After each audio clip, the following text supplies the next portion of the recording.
Xanlı Mahallesi 2026 yıl 11 iyul Esmet başlanışı bilen mene hacı babalarımızdan bir dualar alacakmız il bilen birge hem işçiler bilen birge. Amin. Elhamdülillahi Rabbil alemin. Ve salatu ve selamu ala Resulina Muhammed ve alihi ve esbeceyn. Ya Parvardigara, mana şey elimizde yurtumuzda başlanıp durgan mana şu katta farovonlik işleri görüp adam quvonadi. Bütün saha boyunca mana qishlog'imizda hamma yangiliklar, o'zgarishlar, qurilishlar bo'lib turibdi. Bundan quvonib turibmiz. Bilib turibmiz bu ishlarning har bosh tashabbuskori hurmatli prezidentimiz Shavkat Miromonovich o'tdi. Bu kishiga rahmat aytamiz. Umrlari uzoq bo'lsin.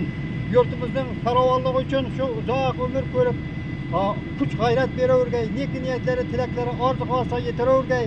Mana shular ishlarni mana o'g'llarim shu tashabbus qilayotgan ishlarni rivoj bergay.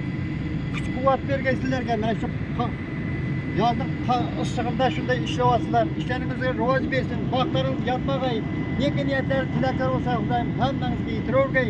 Mana shu yurtimizga farovonlik uchun qilayotgan ishlaringiz uchun sizlarga katta rahmat aytamiz. Bütün elimiz, qanlı eli sizlerden hürçat. Mana katta ishlar boshlanyaptir. Sog'liq bo'lg'ay, salomatlik bo'lg'ay. Bundan ham yana obod bo'lib ketishini hammamiz tilakda olmish.